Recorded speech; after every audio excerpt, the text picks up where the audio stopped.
Kutipan Babat Tanah Jawi tentang Yaman Makmur Kartosuro, episode ke-6. Kanjeng Ratu Kencana memakai syarat untuk memikat sang raja. Ratu Kencana melahirkan lagi seorang putra laki-laki. Pada hari Kamis Kliwon, tanggal 10 bulan Jumadil Akhir tahun Tel. Sangat tampan putra sang raja. Sang ayah sangat bersukacita. Sang putra diberi nama Raden Mas Priyambada. Dalam waktu tak berselang lama, istri dari Raden Wiratmeja, Raden Ajeng Tajem berpulang. Bersamaan waktunya, Raden Ajeng Inten dinikahkan dengan Raden Demang Urawan. Acara temu pengantin dilaksanakan di rumah Ki Patih Danurejo. Raden Wiratmeja yang baru saja menjadi duda lalu dinikahkan dengan Raden Ajeng Jumanten. Jadi Raden Ajeng Jumanten Ngarangulu, suami sang kakak. Tak berapa lama, Pangeran Diposonto juga berpulang setelah sakit beberapa lama. Dan yang membuat sedih orang senegara, putra sang raja Raden Mas Priyambada pun juga meninggal dunia. Seluruh penghuni istana dilanda kesedihan yang sangat. Ratu Kencana sangat berduka ditinggal sang anak yang tampan rupawan.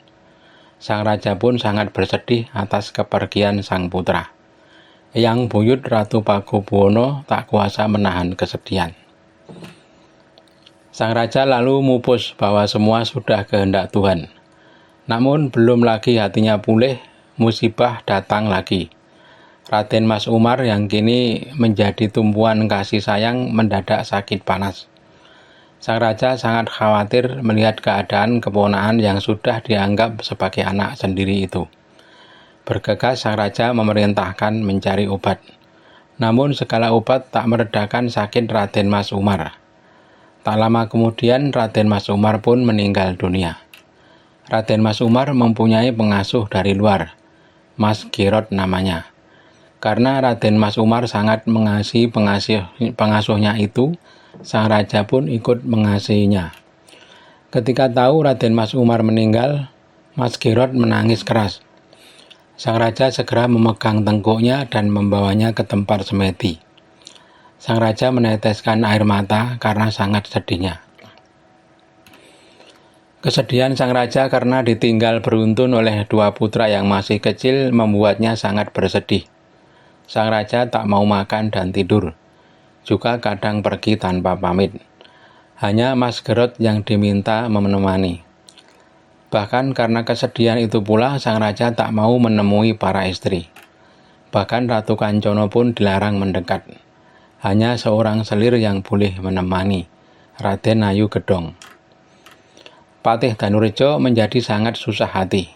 Sang raja tak mau tampil di hari pisowanan. Di dalam puri pun menjauhi Ratu Kencana. Para adipati pun ikut bersedih mendengar keadaan sang raja. Mereka berpikir jauh. Kalau sang raja tak mau berkumpul dengan para istri dan kelak tak berputra lelaki, maka bagaimana kelanjutan tahta di Kartosuro? Karena istri yang dikumpuli hanya Mbok Gedong, anak Wangsaprana, para adipati juga menjadi sangat khawatir. Kelak kalau sang raja mempunyai anak dari Mbok Gedong dan menjadi raja, sungguh akan menurunkan kewibawaan tahta Kartosuro. Maka mereka kemudian berpikir keras bagaimana agar sang raja mau berkumpul kembali dengan permaisuri Ratu Kencana. Para adipati Kartosuro sepakat untuk mencari ahli atau pertapa yang sanggup memberi syarat sarana agar sang raja akur kembali dengan permaisuri.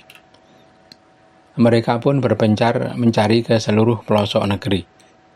Maka segera didatangkan para pertapa dengan syarat sarana masing-masing. Pada suatu malam, Ratu Kencana tidak bisa tidur hingga larut malam. Sang ratu kemudian menghibur diri dengan membaca serat Maljumah. Saat itu pembacaan sang ratu sampai pada pupuh mijil. Sang ratu membaca dengan suara yang terdengar samar-samar dari kejauhan. Pada saat yang sama, sang raja sedang berjalan-jalan menghibur diri. Demikian itu setiap malam yang dilakukan sang raja. Ada 3 pembantu yang mengiringi, salah satunya Mas Girot. Sang raja mendengar ada orang mendendangkan tembang mijil dari serat Maljumah. Cengkoknya sungguh mempesona. Sang raja tampaknya belum pernah mendengarkan suara dari si pendendang tembang. Sang raja penasaran dan menyuruh salah satu pembantunya untuk mengintip. Berkata sang raja, "Intiplah siapa yang sedang berdendang tembang mijil itu." Yang disuruh segera melaksanakan perintah. Tak lama kemudian melapor. "Paduka, yang sedang membaca tembang mijil itu Kanjeng Ratu Permaisuri." Sang raja kemudian batuk-batuk di luar. Si pendendang tembang mendengar ada suara batuk di luar, lalu berhenti nembang. Sang raja membuka pintu sambil berkata, "Mengapa berhenti? Aku suka mendengarnya." Sang ratu bersimpuh di dekat pintu. Sang raja masuk ke dalam. Sang ratu digandeng dan kemudian digendong. Berkata sang raja, "Ayo, lanjutkan nembang di tempatku." Serat Maljumah sudah diambil. Seorang pelayan disuruh membawanya ke dalam agung. Sang permaisuri lalu dibawa ke peraduan.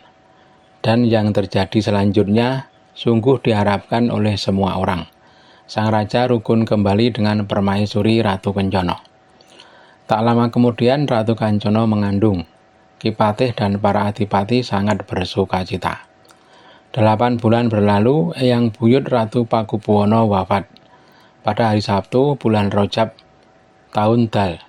Jenazah kemudian dimakamkan di Imogiri. Ratu Pakubuwana tak sempat menimang sang buyut. Sebulan kemudian tiba hari perkiraan lahir kandungan Ratu Kancana. Pada hari Sabtu Wage tanggal 4 bulan Ruah, wukunya Mondosio, tahun Dal, lahirlah putra laki-laki sang raja. Untuk menyambut kelahiran sang bayi, meriam di Sitinggil dibunyikan. Berbunyi bersamaan Kiai Segorowono, Kiai Subarat, Kiai Pamecut, dan Kiai Kumbo Nikumbo. Meriam di loji pun ikut dibunyikan. Suaranya menggelegar seperti halilintar. Para gandek sibuk mengabarkan kelahiran sang putra raja kepada para adipati dan kerabat. Semua orang senegeri bersukacita.